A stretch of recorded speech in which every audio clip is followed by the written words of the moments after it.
ಇವತ್ತಿನ ಒಂದು ವಿಡಿಯೋ ಒಳಗೆ ನಾವು ಆನ್ಸರ್ ರೈಟಿಂಗ್ನ ಶುರು ಮಾಡೋದು ಹೆಂಗೆ, ಬಿಗಿನರ್ಸ್ ಯಾವ ಥರ ಒಂದು ಆನ್ಸರ್ ರೈಟಿಂಗ್ನ ಶುರು ಮಾಡೋದು, UPSC ಆಗಿರ್ಬೋದು, KS ಒಂದು ಮೇನ್ಸ್ದ ಎಕ್ಸಾಮಿಗೆ ಅನ್ನೋದನ್ನ ನೋಡೋಣ. ಆಲ್ರೆಡಿ ನಾನು ಮೇನ್ಸ್ದ ಪ್ರಿಪ್ರೇಷನ್ ಯಾವ ಥರ ಇರಬೇಕು, ಆನ್ಸರ್ ರೈಟಿಂಗ್ ಪ್ರಿಪ್ರೇಷನ್ ಯಾವ ಥರ ಇರಬೇಕು ಅಂತ ಬೇರೆನ ವಿಡಿಯೋ ಮಾಡೀನಿ. ಸೊ ಪ್ಲೀಸ್ ಅದನ್ನು ಚೆಕ್ ಮಾಡಿರಿ ನನ್ನ ಚಾನೆಲ್ ಒಳಗೆ. ಆ್ಯಂಡ್ ಇವತ್ತಿನ ವಿಡಿಯೋ ಒಳಗೆ ನಾವು ಪರ್ಟಿಕ್ಯುಲರ್ ಆಗಿ ಒಂದು ಆನ್ಸರ್ ರೈಟಿಂಗ್ನ ಶುರು ಯಾವಾಗ ಮಾಡೋದು, ಹೆಂಗೆ ಮಾಡೋದು, ಆ್ಯಂಡ್ ಬಿಗಿನರ್ಸ್ ಯಾವ ಥರ ಆನ್ಸರ್ ರೈಟಿಂಗ್ನ ಶುರು ಮಾಡೋದು, ಇಂಥ ಎಲ್ಲ ಒಂದಷ್ಟು ಪಾಯಿಂಟ್ನ ಈ ವಿಡಿಯೋ ಒಳಗೆ ಡಿಸ್ಕಷನ್ನ ಮಾಡೋಣ. ಸೊ ಪ್ಲೀಸ್ ವಿಡಿಯೋನ ಎಂಡ್ವರೆಗೂ ನೋಡ್ರಿ. ಆ್ಯಂಡ್ ಇಂಥ ಒಂದಷ್ಟು ಇಂಪಾರ್ಟೆಂಟ್ ಕಂಟೆಂಟ್ ಸಲುವಾಗಿ, ಇನ್ಫಾರ್ಮೇಷನ್ ಸಲುವಾಗಿ ನನ್ನ ಚಾನಲ್ಗೆ ಸಬ್ಸ್ಕ್ರೈಬ್ ಆಗ್ರಿ. ಆ್ಯಂಡ್ ವಿಡಿಯೋನ ಲೈಕ್ ಮಾಡಿರಿ ಆ್ಯಂಡ್ ಶೇರ್ ಮಾಡಿರಿ ಇಷ್ಟ ಆತಂತಂದ್ರೆ. ಸೊ ಈಗ ಆನ್ಸರ್ ರೈಟಿಂಗ್ UPSC ಒಂದು ಪ್ರಿಪ್ರೇಷನ್ ಆಗಿರ್ಬೋದು, KS ಒಳಗೆ ಆನ್ಸರ್ ರೈಟಿಂಗ್ ಯಾಕೆ ಮಾಡಬೇಕು, ಯಾಕೆ ಇಂಪಾರ್ಟೆಂಟ್ ಅಂತಂದ್ರೆ ಇದೊಂದು ಸಬ್ಜೆಕ್ಟಿವ್ ಪೇಪರ್ ಇರೋದ್ರಿಂದ, ಡಿಸ್ಕ್ರಿಪ್ಟಿವ್ ಟೈಪ್ ಒಂದು ಪೇಪರ್ ಇರೋದ್ರಿಂದ 1750 ಮಾರ್ಕ್ಸಿಗೆ ನೀವು ಬರಿಬೇಕಾಗಿರ್ತದ, ಎಕ್ಸ್ಪ್ಲೇನ್ ಮಾಡಬೇಕಾಗಿರ್ತದ. ಸೊ ದಟ್ ಭಾಳನ ಇಂಪಾರ್ಟೆಂಟ್ ಆಗ್ತದ ಆನ್ಸರ್ ರೈಟಿಂಗ್ನ ನೀವು ಮಾಡೋದು. ಈಗ ಭಾಳಷ್ಟು ಜನರ ಕಡೆ ಹೆಂಗಂದ್ರೆ ಕಂಟೆಂಟ್ ಭಾಳ ಇರ್ತದೆ ಅವ್ರ ಕಡೆ. ಅಂದ್ರೆ ಈಗ ಒಂದೇನೋ ಒಂದು ಟಾಪಿಕ್ ಇತ್ತಂದ್ರೆ ಅದರ ರಿಲೇಟೆಡ್ ಅವ್ರ ಕಡೆ ಡೇಟಾ ಇರ್ತದ, ಫಿಗರ್ ಇರ್ತದ, ಎಕ್ಸಾಂಪಲ್ಸ್ ಇರ್ತಾವ. ಬಟ್ ಅದನ್ನ ಅವ್ರಿಗೆ ಕರೆಕ್ಟ್ ಒಂದು ಪ್ರಾಪರ್ ಒಂದು ವೇ ಒಳಗೆ ಅದನ್ನ ಪ್ರೆಸೆಂಟೇಷನ್ ಮಾಡಕ್ ಬರಲಿಲ್ಲ, ಬರೆಯಕ್ಕೆ ಬರಲಿಲ್ಲ ಅಂತಂದ್ರೆ ಇನ್ನು ಒಂದು ಚೆಕ್ ಮಾಡೋರ್ಗೆ ಏನು ಅನಿಸ್ತದ ಅಂದ್ರೆ ಇವ್ರ ಹತ್ರ ಅಷ್ಟು ನಾಲೆಜ್ ಇಲ್ಲ ಅನ್ಕೊಂಡು ಏನು ಮಾಡ್ಬಿಡ್ತಾರ, ಎವ್ರೇಜ್ ಮಾರ್ಕ್ಸ್ನ ಕೊಟ್ಬಿಡ್ತಾರ. ಸೊ ದಟ್ ಕಂಟೆಂಟ್ ಕಡಿಮೆ ಇದ್ರೂ ನಡೀತದ, ಅದನ್ನ ಒಂದು ಕರೆಕ್ಟಾಗಿ ಪ್ರೆಸೆಂಟೇಷನ್ ಮಾಡೋದು, ಕರೆಕ್ಟಾಗಿ ಅದನ್ನ ಬರೆಯೋ ಒಂದು ಕಲೆ ಗೊತ್ತಿತ್ತಂದ್ರೆ ಹೆಚ್ಚು ಮಾರ್ಕ್ಸ್ ಸಿಗ್ತದ. ಸೊ ದಟ್ ಆನ್ಸರ್ ರೈಟಿಂಗ್ ಒಂದು ಪ್ರಾಕ್ಟೀಸ್ ಏನೈತಲ್ಲ ಅದು ಭಾಳನ ಇಂಪಾರ್ಟೆಂಟ್ ಆಗ್ತದ UPSC ಒಂದು ಪ್ರಿಪ್ರೇಷನ್ ಒಳಗೆ. ಸೊ ದಟ್ ಅದ್ರ ಸಲುವಾಗಿ ಒಂದಷ್ಟು ಟೈಮ್ ಕಂಪಲ್ಸರಿ ಕೊಡಬೇಕು, ಮಿನಿಮಮ್ ಅಂತಲ್ಲ ಮ್ಯಾಕ್ಸಿಮಮ್ ಟೈಮ್ ಕೊಡಬೇಕು ಆಗ್ತದ ಒಂದು ಆನ್ಸರ್ ರೈಟಿಂಗ್ ಸಲುವಾಗಿ. ಸೊ ಈಗ ಆನ್ಸರ್ ರೈಟಿಂಗ್ ಫಸ್ಟ್ ಪಾಯಿಂಟ್ ಅಂದ್ರೆ ನಿಮ್ಮ ಮೈಂಡ್ ಒಳಗೆ ನಿಮ್ಮ ಆನ್ಸರ್ ಚೆಕ್ ಮಾಡೋರನ್ನ ಒಂದು ಇಂಟ್ರೆಸ್ಟಿಂಗ್ ವೇ ಒಳಗೆ ತಕೊಂಡು ಹೋಗ್ಬೇಕು ಅನ್ನೋ ಒಂದು ಪಾಯಿಂಟ್ ಇರಬೇಕು. ಬಿಕಾಸ್ ನಿಮ್ಮ ಆನ್ಸರ್ ಯಾವುದೇ ನ್ಯೂಸ್ ಪೇಪರ್ ಒಳಗಾಗಿರ್ಬೋದು, ಮ್ಯಾಗ್ಝಿನ್ ಒಳಗೆ ಪಬ್ಲಿಷ್ ಅಂತರೂ ಆಗತ್ತಿಲ್ಲ. ಸೊ ಅದ್ರ ಮೇನ್ ಒಂದು ಮೋಟಿವ್ ಅಂತಂದ್ರೆ ನಿಮ್ಮ ಪೇಪರ್ ಯಾರು ಚೆಕ್ ಮಾಡ್ತಿರ್ತಾರಲ್ಲ ಅವರಿಗೆ ಆನ್ಸರ್ ಇಂಟ್ರೆಸ್ಟಿಂಗ್ ಅನಿಸ್ಬೇಕು, ಕರೆಕ್ಟ್ ಅನಿಸ್ಬೇಕು. ಅಷ್ಟಾದ್ರೆ ಸಾಕು ನಿಮಗೆ ಹೆಚ್ಚು ಮಾರ್ಕ್ಸ್ ಸಿಗ್ತದ. ಸೊ ಅದನ್ನ ನೀವು ಕನ್ಸಿಡರ್ ಮಾಡ್ಕೋಬೇಕು. ಈಗ ಆಲ್ಮೋಸ್ಟ್ ಈಗ ನಮ್ಮ ಒಂದು UPSC ಎಕ್ಸಾಮ್ ಒಂದು ಪೇಪರ್ ಚೆಕ್ ಮಾಡ್ತಿರ್ತಾರ ಅಂದ್ರೆ 50+ ಏಜ್ ಆಗಿರ್ತದ. ಆ್ಯಂಡ್ ಯಾವುದೋ ಪ್ರೊಫೆಸರ್ಸ್ ಇರ್ತಾರ, ದೊಡ್ಡ ದೊಡ್ಡ ಪ್ರೊಫೆಸರ್ಸ್ ಇರ್ಬೋದು, ಅಥವಾ ರಿಟೈರ್ಡ್ IAS ಆಫೀಸರ್ಸ್ನು ಇರ್ಬೋದು. ಈ ಥರ ಒಂದಷ್ಟು ಜನ ಚೆಕ್ ಮಾಡ್ತಿರ್ತಾರಂದ್ರೆ ಸೊ ಅವ್ರು ಯಾವ ಥರ ಎಕ್ಸ್ಪೆಕ್ಟ್ ಮಾಡ್ಬೋದು ಆನ್ಸರ್ನ ಅಂತೇಳಿ ನಾವು ಮೈಂಡ್ ಒಳಗೆ ಇಟ್ಕೊಂಡು ಆನ್ಸರ್ನ ಬರಿಬೇಕು. ಬಿಕಾಸ್ ಅವರು ಅಷ್ಟ full day question paper check ಮಾಡಿರ್ತಾರೋ, ಬೇಸರ ಆಗಿರ್ತದ. ಸೊ ಏನೋ ಒಂದು ಇಂಟ್ರೆಸ್ಟಿಂಗ್ ಸಿಕ್ಕರೆ ಅವ್ರಿಗೂ ಇಂಟ್ರೆಸ್ಟ್ ಡೆವಲಪ್ ಆಗ್ತದ. ನೆಕ್ಸ್ಟ್ ಆನ್ಸರ್ ಒಳಗೆ ಏನು ಬರ್ದಾರು, ಕನ್ಕ್ಲೂಷನ್ ಏನದ, ಬಾಡಿ ಒಳಗೆ ಏನದ ಅಂತ ನೋಡ್ಬೇಕು ಅನಿಸ್ತದ. ಸೊ ದಟ್ ಹೆಚ್ಚು ಮಾರ್ಕ್ಸ್ನ ನೀವು ತಗೋಬಹುದು. ಈಗ ಒಂದು ಮೂವಿನ ನೋಡ್ರಿ, ನೀವು ಮೂವಿನೊಂದು ಏನು ಟೇಲರ್ ಬಿಟ್ಟಿರ್ತಾರಲ್ಲ ಟೀಸರ್, ಆ ಟೈಮ್ ಒಳಗೆ ಅದನ್ನ ನೋಡಿದ ತಕ್ಷಣ ನೀವು ಜಡ್ಜ್ ಮಾಡ್ತೀರಿ, ಈ ಮೂವಿ ಮಸ್ತ್ ಅದ, ಇದನ್ನ ಎನಿ ಕಂಡೀಷನ್ ಥಿಯೇಟರ್ಗೆ ಹೋಗೇ ನೋಡಬೇಕು. ಒಂದಷ್ಟು ಮೂವಿನ ಹೆಂಗಂದ್ರಿ ಇದು ಎವ್ರೇಜ್ ಅದ, TV ಒಳಗೆ ಹಾಕಿದಾಗ ನೋಡೋಣ, ಇಲ್ಲ ಡೌನ್ಲೋಡ್ ಮಾಡ್ಕೊಂಡು ನೋಡ್ಕೊಳ್ಳೋಣ ಬಿಡ ಅಂತೇಳಿ ನೀವೇ ಹೆಂಗೆ ಇಡ್ತಿರಲ್ಲ. ಸೊ ಜಸ್ಟ್ ಒಂದು ಮೂವಿ ಟೇಲರ್ ನೋಡಿ ನಿಮ್ಗೆ ಅನಿಸ್ತದ ಮೂವಿ ಹೆಂಗಿರ್ಬೋದು ಅಂತ. ಅದೇ ಥರ ನೀವು ಒಂದು ಆನ್ಸರ್ ಕಾಪಿ ಒಳಗೆ ಇಂಟ್ರಡಕ್ಷನ್ ಅದಿಷ್ಟು ಚಂದ ಇರ್ಬೇಕಲ್ಲ, ನೀವು ಒಂದು ಚೆಕ್ ಮಾಡೋರಿಗೆ ಓಕೆ ಏನೋ ಬರ್ದಾರ ಇವ್ರ, ಏನೋ ಇಂಟ್ರೆಸ್ಟಿಂಗ್ ಬರ್ದಾರು compare to other aspirants, other students. ಇವ್ರ ಆನ್ಸರ್ ಕಾಪಿ ಒಳಗೆ ಏನೋ ಚಂದ ಅನ್ಸತ್ತದ, ಏನೋ ಅರ್ಥ ಅದ, ನೋಡ್ಬೇಕು ಇದನ್ನ, ಬಾಡಿನೂ ಓದ್ಬೇಕು, ಇದ್ರೊಳಗಿಂದ ಕನ್ಕ್ಲೂಷನ್ ಒಳಗೆ ಏನು ಕೊಟ್ಟಾರು ನೋಡ್ಬೇಕು ಅಂದ್ರೆ ಅವ್ರಿಗೆ ಅಷ್ಟು ಇಂಟ್ರೆಸ್ಟ್ ಬರ್ಬೇಕು. ಅವ್ರ ಇಂಟ್ರೆಸ್ಟನ್ನು ನೀವು ಕೈಕೊಂಡ ಹೋದ್ರಿ ಪೇಪರ್ ನಿಮ್ದು ಪೂರ್ತಿ ಮುಗಿಯೋವರೆಗೂ, ಅವಾಗ ನಿಮ್ಗೆ ಹೆಚ್ಚು ಮಾರ್ಕ್ಸ್ ಸಿಗ್ತದ, ಎವ್ರೇಜ್ಗಿನ್ನ ಹೆಚ್ಚು ಮಾರ್ಕ್ಸ್ ಸಿಗ್ತದ.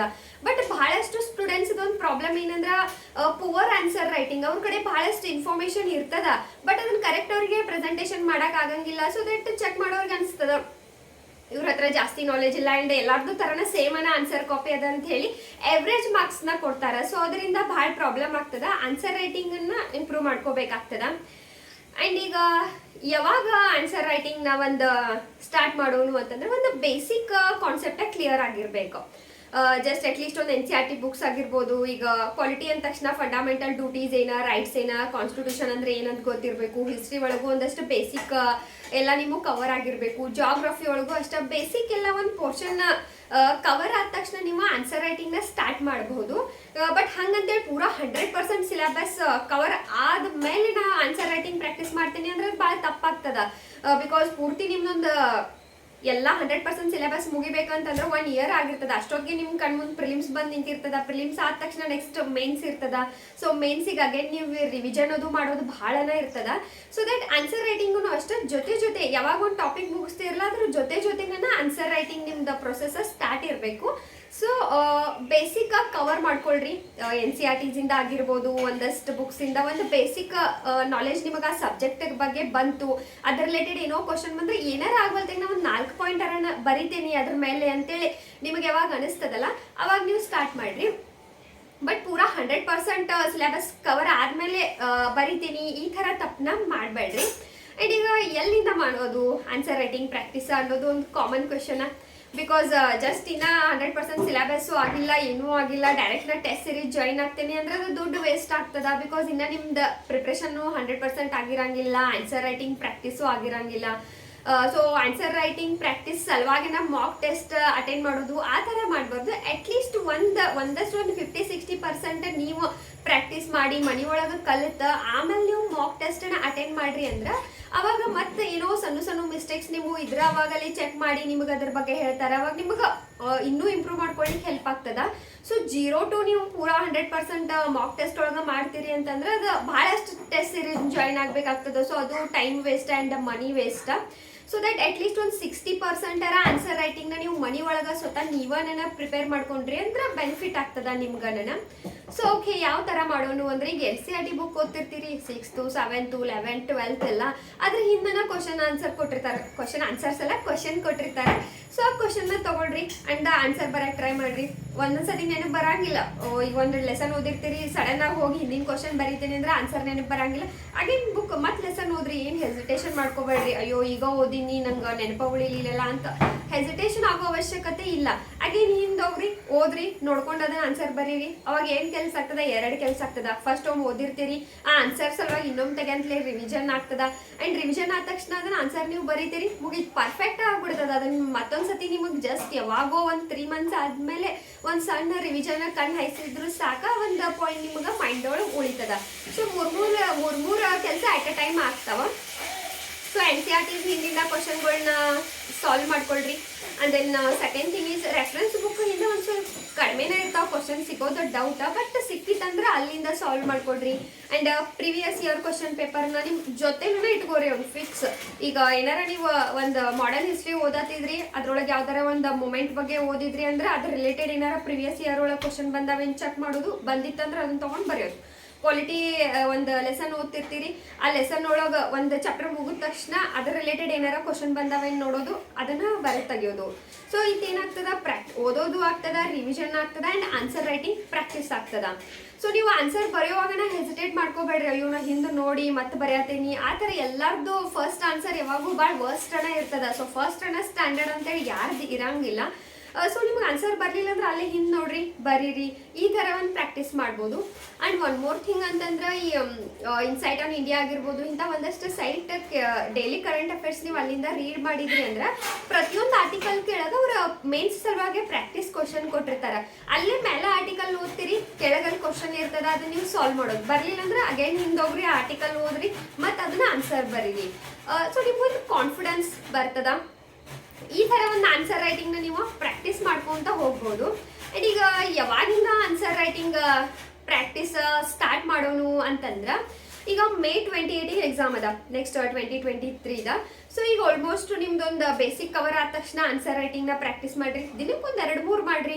ಅಥವಾ ಭಾಳ ವೀಕ್ ಯಾರು ಇರ್ತಿರಿಲ್ಲ ಅವ್ರು ಜಾಸ್ತಿ ಮಾಡ್ಬೇಕಾಗ್ತದ. ಅಲ್ಲೂ ಒಂದು ಪಾಯಿಂಟ್ ನೆನ್ಪಿಟ್ಕೊಡ್ರಿ. ಈಗ ಆನ್ಸರ್ ರೈಟಿಂಗ್ ಒಂದಷ್ಟು ಜನದ ಸ್ಟ್ರಾಂಗ್ ಇರ್ತದ. ಅಂದ್ರೆ ಈಗ ಸ್ಕೂಲು ಕಾಲೇಜ್ ಒಳಗೆಲ್ಲ ಆನ್ಸರ್ ಬರ್ದ ಒಂದಷ್ಟು ಜನದ ಇಂಪ್ರೂವ್ನ ಇರ್ತದ. ಅಂಥವ್ರ ಸಲುವಾಗಿ ಸ್ವಲ್ಪ ಲೆಸ್ ಬೇಕಾಗ್ತದ, ಬಟ್ ಸ್ಟಿಲ್ ಬೇಕು. ಯಾಕಂತಂದ್ರೆ UPSC ಒಂದು ಪ್ಯಾಟರ್ನ ಬೇರೆ ಅದ. ಒಂದು ಇಂಟ್ರೊಡಕ್ಷನ್ ಆಗಿರ್ಬೋದು, ಬಾಡಿ ಆಗಿರ್ಬೋದು, ಕನ್ಕ್ಲೂಷನ್. ಬಿಕಾಸ್ ನೀವು ಬರೆಯಕ್ಕೆ ಹೊಂಟಿರೋದು ಒಂದು ಮೋಸ್ಟ್ ಟಫೆಸ್ಟ್ ಎಕ್ಸಾಮ. ಸೊ ಅಲ್ಲಿ ಡಿಮ್ಯಾಂಡನು ಭಾಳ ಇರ್ತದ, ಇದೇ ಥರ ಇರಬೇಕು. ಆ್ಯಂಡ್ ಕಂಪೇರ್ ಟು ಅದರ್ಸ್ ಪ್ರತಿಯೊಬ್ಬರ ಆನ್ಸರ್ ಯೂನಿಕ್ ಇರಬೇಕು ಅಂತ. ಆ್ಯಂಡ್ ಯಾವ ಥರ ಯೂನಿಕ್ ಇರಬೇಕು, ಡೈಗ್ರಾಮ್ ಯಾವ ಥರ ಇರಬೇಕು, ಅದ್ರ ಬಗ್ಗೆ ಅಂತೂ ನಾನು ಸೆಪ್ರೇಟ್ ವಿಡಿಯೋ ಮಾಡೀನಿ. ಇಲ್ಲಿ ಬರೀ ನಾನು ಶುರು ಹೆಂಗೆ ಮಾಡೋದು ಆನ್ಸರ್ ರೈಟಿಂಗ್ ಅನ್ನೋದ್ರ ಬಗ್ಗೆ ಅಷ್ಟೇ ಎಲಾಬ್ರೇಟ್ ಮಾಡ್ಲಿಕ್ಕತ್ತೀನಿ. ಆ್ಯಂಡ್ ಈಗ ಬಿಗಿನರ್ಸ್ ಬಗ್ಗೆ ಹೇಳೋಣ. ಬಿಗಿನರ್ಸ್ ಯಾವ ಥರ ಸ್ಟಾರ್ಟ್ ಮಾಡಬೇಕು ಅದು ಹೇಳಿದ್ ನಾನು. ಈಗ ನೆಕ್ಸ್ಟ್ ಇಯರ್ನ ಏನಾರ ಪ್ರಿಪ್ರೇಷನ್ ಸ್ಟಾರ್ಟ್ ಮಾಡಿದ್ರಿ ಅಂದ್ರೆ ಬೇಸಿಕ್ ಕವರ್ ಆದ ತಕ್ಷಣ ಒಂದು ಪ್ರಿಪ್ರೇಷನ್ನ ಸ್ಟಾರ್ಟ್ ಮಾಡಿರಿ. ಮೇ 28 ಎಕ್ಸಾಮ್ ಅದ ಅಂತಂದ್ರೆ ಒಂದು ಫೆಬ್ರವರಿ ಮಾರ್ಚ್ವರೆಗೂ ಆನ್ಸರ್ ರೈಟಿಂಗ್ ಪ್ರಾಕ್ಟೀಸ್ ಮಾಡಿರಿ. ಅದಾದ ತಕ್ಷಣ ಆನ್ಸರ್ ರೈಟಿಂಗ್ ಸ್ಟಾಪ್ ಮಾಡಿ ಒಂದು ಫೆಬ್ರವರಿ ಮಾರ್ಚಿಂದ ಮೇ 27ವರೆಗೂ ಬರೀ ಪ್ರಿಲಿಮ್ಸ್ದು ಪ್ರಾಕ್ಟೀಸ್ ಮಾಡೋದು. ಪ್ರಿಲಿಮ್ಸ್ದು MCQ ಪ್ರಾಕ್ಟೀಸ್ ಮಾಡೋದು, ಪ್ರಿಲಿಮ್ಸ್ ಸಲುವಾಗಿ ಕರೆಂಟ್ ಅಫೇರ್ಸ್ನ ಬಾಯ್ ಹ್ಯಾಟ್ ಹಾಕೊಳ್ಳೋದು. ಸೊ ಪ್ರಿಲಿಮ್ಸ್ ಸಲುವಾಗಿ ಇಟ್ಬಿಡ್ರಿ. ಅಗೇನ್ ಮೇ 28 ಎಕ್ಸಾಮ್ ಆದ ತಕ್ಷಣ 1 ಅಥವಾ 2-3 ದಿನ ಒಂದು ಟೈಮ್ ತೊಗೊಳ್ರಿ, ಬ್ರೇಕ್ ತೊಗೊಳ್ರಿ. ಅದಾದ ತಕ್ಷಣ ನಿಮ್ಗೆ ಏನಾರ ಪಾಸಿಟಿವ್ ಫೀಲ್ ಇತ್ತು ಪ್ರಿಲಿಮ್ಸ್ ಆಗ್ತದ ಅಂತೇಳಿ ಅಥವಾ ಒಂದು ಚೂರ ಪಾಸಿಟಿವ್ ಫೀಲ್ ಇತ್ತಂದ್ರೂ ಆನ್ಸರ್ ರೈಟಿಂಗ್ ಮತ್ತು ಮೇನ್ಸ್ ಪ್ರಿಪ್ರೇಷನ್ನ ವಿದೌಟ್ ವೇಸ್ಟಿಂಗ್ ಟೈಮ್ ಸ್ಟಾರ್ಟ್ ಮಾಡ್ಕೊಂಡು ಬಿಡ್ರಿ. ಸೊ ಪ್ರಿಲಿಮ್ಸ್ ಮತ್ತು ಮೇನ್ಸ್ ಮಿಡಲ್ ಏನು ಒಂದು 2.5 ಆ್ಯಂಡ್ ಸಮ್ ಟೈಮ್ 3 ಮಂತ್ಸ್ ಏನು ಟೈಮ್ ಸಿಕ್ಕದಲ್ಲ ಅಷ್ಟರೊಳಗೆ ಅಗೈನ್ ಒಂದು ತೀವ್ರವಾದಂಥ ಆನ್ಸರ್ ರೈಟಿಂಗ್ ಪ್ರಾಕ್ಟೀಸ್ನ ನೀವು ಮಾಡ್ಬೋದು. ಸೊ ಈಗ 25, 24, 26 ಒಂದಷ್ಟು ಜನ ಕೊಡೋ ಪ್ಲಾನ್ ಮಾಡ್ಕೊಂಡಿರ್ತೀರಿ. ಈಗ ಅಂದ್ರೆ PUC ಇದ್ದವ್ರ, ಡಿಗ್ರಿ ಫೈನಲ್ ಇಯರ್ ಇದ್ದವ್ರ, ಅಂಥವ್ರ ಸ್ವಲ್ಪ ಒಂದು ಸಜೆಷನ್ ಅಂದ್ರೆ ಈ ಇಯರ್ ನೀವು ಆನ್ಸರ್ ರೈಟಿಂಗ್ ಸ್ಕಿಪ್ ಮಾಡೋದನ್ನ ಬೆಟ್ರ. ಈ ಸತಿ ಬರೀ ನಾಲೆಜ್ ಗೇನ್ ಮಾಡ್ಕೊಳ್ಳಿಕ್ಕೆ ಟ್ರೈ ಮಾಡ್ರಿ. ಬಿಕಾಸ್ ಹೆಂಗೂ ನೀವು ಈಗ 3-4 ವರ್ಷ ಅಂತೂ ಎಕ್ಸಾಮ್ ಬರೆಯೋಕೆ ಆಗಂಗಿಲ್ಲ. ಈಗ PUC ಸೆಕೆಂಡ್ ಇಯರ್ ಇದ್ದವ್ರಾಗಿರ್ಬೋದು, ಡಿಗ್ರಿ ಫಸ್ಟ್ ಇಯರ್ಗಂತೂ ನೆಕ್ಸ್ಟ್ ಇಯರ್ ಬರಿಬೇಕನ್ನೋ ನೆಸೆಸರಿ ಇಲ್ಲ. ಸೊ ದಟ್ ನೀವೇನು ಮಾಡ್ಬೋದು ಅಂತಂದ್ರೆ ಫಸ್ಟ್ ನಾಲೆಜ್ನ ಗೇನ್ ಮಾಡ್ಕೊಳ್ರಿ. ಯಾಕಂದ್ರೆ ಈಗ ಆನ್ಸರ್ ರೈಟಿಂಗ್ ಅಂದ ತಕ್ಷಣ ಬರೀ ಬರಿತೇನಿ ಹಂಗೂ ಅಲ್ಲ. ಬರಿತೇನಿ ಅಂತಂದ್ರೆ ಅದ್ರ ಹಿಂದೆ ನಾಲೆಜ್ ಅನ್ನೋ ಬೇಕಾಗ್ತದ, ಒಂದು ಪ್ರಾಪರ್ ಆಗಿರೋ ಒಂದು ನಾಲೆಜ್ ಬೇಕಾಗ್ತದ. ಸೊ ಆ ನಾಲೆಜ್ನ ಈ 1 ಇಯರ್ ಒಳಗೆ ಗೇನ್ ಮಾಡ್ಕೊಳ್ರಿ. ಆ್ಯಂಡ್ ಯಾವಾಗ 1.5 ವರ್ಷ 2 ವರ್ಷ ಅಷ್ಟೇ ನಿಮ್ಗೆ ಏನು ಟೈಮ್ ಉಳಿದಿರ್ತದಲ್ಲ, ಮ್ಯಾಕ್ಸಿಮಮ್ 1 ಇಯರ್ ಒಳಗಂತೂ ಆನ್ಸರ್ ರೈಟಿಂಗ್ ಪ್ರಾಕ್ಟೀಸ್ ಎಲ್ಲಾರ್ದು ಆಗ್ತದ. ಸೊ ದಟ್ ಅಷ್ಟೊಂದು ಏನು ಗ್ಯಾಪ್ ಉಳಿತದಲ್ಲ 1 ಇಯರ್ ಅದು ನಿಮ್ಮ ಪ್ರಿಪ್ರೇಷನಿಗೆ, ಅವಾಗ 25, 26, 24 ಬರೆಯೋರೆಲ್ಲ ಆನ್ಸರ್ ರೈಟಿಂಗ್ನ ಸ್ಟಾರ್ಟ್ ಮಾಡ್ಕೋಬೋದು. ಟಿಲ್ ದಟ್ ನೀವು NCERTs ಆಗಿರ್ಬೋದು, ಬೇಸಿಕ್ ಬುಕ್ಸ್ನ ರೀಡ್ ಮಾಡೋದು, ನ್ಯೂಸ್ ಪೇಪರಿಂದ ನಾಲೆಜ್ ಗೇನ್ ಮಾಡ್ಕೊಂಡ್ರೆ ಸಾಕದ.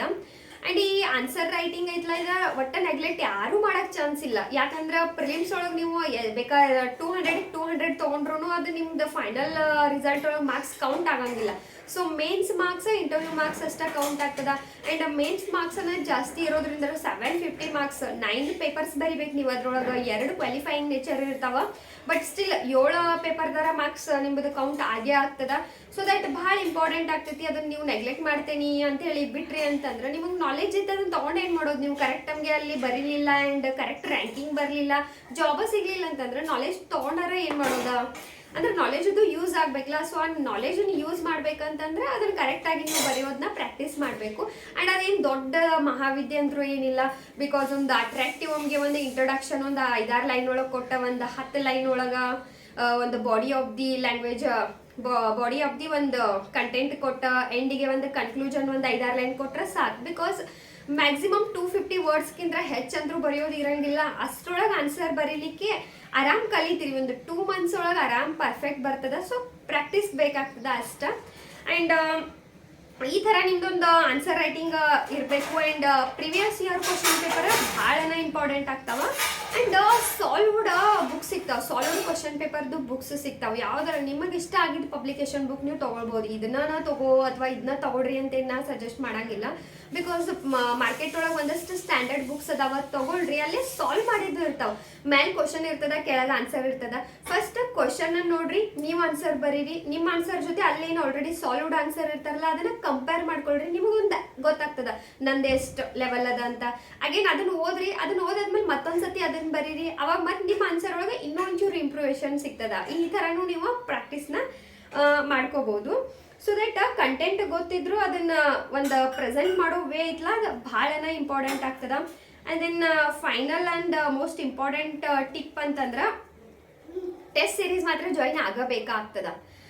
ಅಟ್ಲೀಸ್ಟ್ ಒಂದು 4-5 ಟೆಸ್ಟ್ ಸೀರೀಸರ ನೀವು ಜಾಯಿನ್ ಆಗಬೇಕಾಗ್ತದ. ಅಂದ್ರೆ ನೀವು ಒಂದು ಸತಿ ಪರ್ಫೆಕ್ಟ್ ಆದ್ರಿ ಒಂದು ಆನ್ಸರ್ ರೈಟಿಂಗ್ ಒಂದು ಪ್ರೊಸೆಸ್ ಒಳಗೆ ನಿಮಗೆ ನಿಮ್ಮ ಮೇಲೆ ಒಂದು ಕಾನ್ಫಿಡೆನ್ಸ್ ಬಂತಂದ್ರೆ ಒಂದು 2-3 ಒಂದು 4 ಆದ್ರೂ ನೀವು ಟೆಸ್ಟ್ ಸೀರೀಸ್ ಜಾಯಿನ್ ಆದ್ರಿ ಅಂತಂದ್ರೆ ನಿಮಗೆ ಇನ್ನೂ ಕಾನ್ಫಿಡೆನ್ಸ್ ಬರ್ತದ. ಆ್ಯಂಡ್ ಎಲ್ಲೋ ಒಂದು ಕಡೆ ಏನೋ ಮಿಸ್ಟೇಕ್ ಮಾಡತ್ತಿದ್ರಿ ಅಂದ್ರೂ ಅಲ್ಲೆಲ್ಲ ನಿಮಗೆ ಗೊತ್ತಾಗ್ತದ. ಟೆಸ್ಟ್ ಸೀರೀಸ್ ಒಳಗೆ ಏನೇನು ಮಿಸ್ಟೇಕ್ಸ್ ಆಗ್ತಾವ ಅದೆಲ್ಲ ನಿಮಗೆ ರಿವ್ಯೂ ಸಿಗ್ತದ. ಸೊ ಅಗೇನ್ ನಿಮಗೊಂದು ಪ್ರಿಪ್ರೇಷನಿಗೆ ಇನ್ನೂ ಹೆಲ್ಪ್ ಆಗ್ತದ.